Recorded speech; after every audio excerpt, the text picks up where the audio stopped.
मध्य प्रदेश में इसी साल विधानसभा के चुनाव होने हैं और सभी पार्टियां अपनी जोर आजमाइश में लगी हुई हैं। कांग्रेस भी बड़े बड़े वादे कर रही है, तो वहीं भारतीय जनता पार्टी भी इस चुनाव को जीतने के लिए कोई कोर कसर नहीं छोड़ रही। भारतीय जनता पार्टी के जो कार्यकर्ता नाराज चल रहे हैं, अब उन्हें भारतीय जनता पार्टी साधने का प्रयास कर रही है और मुख्यमंत्री शिवराज सिंह चौहान असंतुष्ट नेताओं को साधने के लिए उन्हें अब कैबिनेट मंत्री और राज्य मंत्री का दर्जा दे रहे हैं। एक बड़ी खबर मध्य प्रदेश से आ रही है, जहां मध्य प्रदेश के मुख्यमंत्री शिवराज सिंह चौहान और उनके नेतृत्व में बीजेपी इन दिनों पार्टी के पुराने और असंतुष्ट नेताओं को साधने की कवायद कर रही है।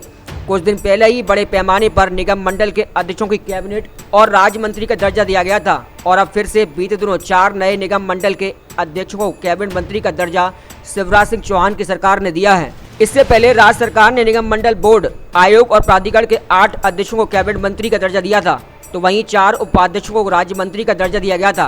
पार्टी के अंदर पुराने नेताओं को चुनाव से पहले लामबंद करने की कवायद के रूप में राज्य सरकार के इस फैसले को देखा जा रहा है।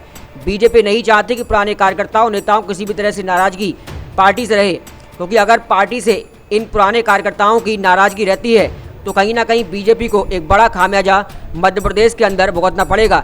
इसी को देखते हुए मुख्यमंत्री शिवराज सिंह चौहान, जो पुराने कार्यकर्ता असंतुष्ट हैं और लामबंद चल रहे हैं, उन्हें अब बड़े बड़े पद दिए जा रहे हैं। कुछ ही दिनों में जो असंतुष्ट नेता थे उन्हें कैबिनेट मंत्री और राज्य मंत्री का दर्जा दे दिया गया है। अब ये मंत्री कौन कौन से हैं जिन्हें कैबिनेट मंत्री और राज्य मंत्री का दर्जा दिया गया है, वो भी मैं आपको बताता हूँ। अब तक कुल 8 कैबिनेट मंत्री का दर्जा लोगों को दिया गया है। इसमें पहले हैं कृष्ण मोहन सोनी, दूसरे वेद प्रकाश शर्मा, तीसरे हैं रामदयाल प्रजापति, चौथे भागचंद उइके, 5वें भगवान दास, 6वें घनश्याम प्रोनिया, 7वें रामलाल, 8वें रफत वारसी। इन्हें कैबिनेट मंत्री का दर्जा दिया गया है। तो वहीं कुछ और हैं जिन्हें राज्य मंत्री का भी दर्जा दिया गया है। यानी 4 ऐसे नाम हैं जिन्हें राज्य मंत्री का दर्जा दिया गया है, जिनमें पहले हैं सुनील पांडे, दूसरे हैं अनिल अग्रवाल, तीसरे हैं नंदराम कुशवाहा और चौथे हैं राकेश शुक्ला। इन सभी को राज्य मंत्री का दर्जा दिया गया है।